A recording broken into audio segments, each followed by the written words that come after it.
दिलों को इत्मीनान के लिए आते हैं, अल्लाह का जिक्र सीखने आते हैं, चाहे सीखे हुए भी हैं लेकिन मिलजुल कर अल्लाह और उसके रसूल की बताई हुई तालीमात के हासिल करने के लिए हम यहाँ जमा होते हैं। हमें शौक होता है कि हम जाके कुछ न कुछ सीख कर आए,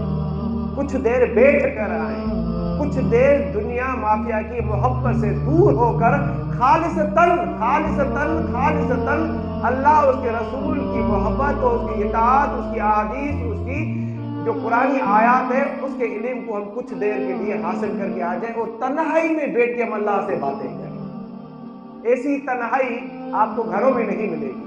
ऐसी तन्हाई आपको कारोबार में नहीं मिलेगी, ऐसी तन्हाई आपको यही मिलेगी उमर सलाम मस्जिद में। आइए आगे चलते हैं। और अल्लाह के घरों में से किसी घर में, अल्लाह के घरों में से यानी कि अल्लाह का घर है, अल्लाह के घरों में से किसी घर में जो कौम किताबुल्लाह की तिलावत करे और एक दूसरे के साथ दर्स का तकरार करे उन पर सकीना नाज़िल होती है, यानी कि अल्लाह ताला की रहमत उन्हें ढांप लेती है। अब ये अल्लाह के घर है, किसी भी घर में कुरान को पढ़ा जाए, कुरान की तफसीर को पढ़ा जाए, उसकी माना को समझा जाए कि कैसे कैसे आयात नाज़िल हुई, अल्लाह ताला क्यों पैगाम देना चाहता है, क्यों हमसे बातें करना चाहता है,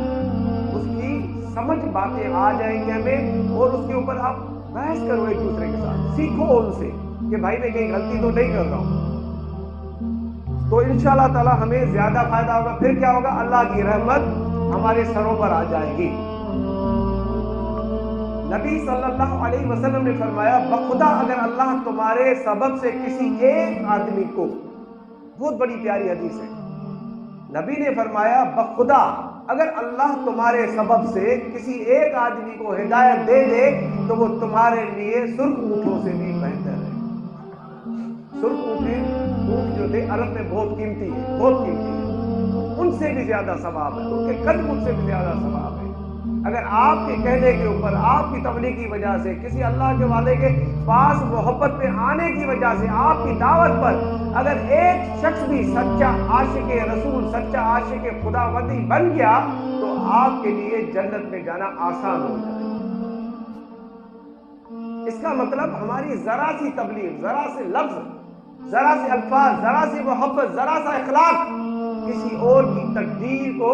तब्दील कर सकता है। करने वाली जात वो है, लेकिन अल्लाह के अहकामात ये बता रहे हैं कि अल्लाह राजी होता है, फिर हिदायत भी देता है, फिर तबलीग के जरिए से भी अल्लाह लोगों को हिदायत देता है, क्योंकि अल्लाह ने ये पहले ही लिख दिया कि फला फला बंदे तबलीग का काम करते रहेंगे, इखलाक का मुजाहरा करते रहेंगे, सज्जन पीर की गुलामी में आएंगे तो इंशाअल्लाह ताला वो सीधे रास्ते पर आ जाएंगे।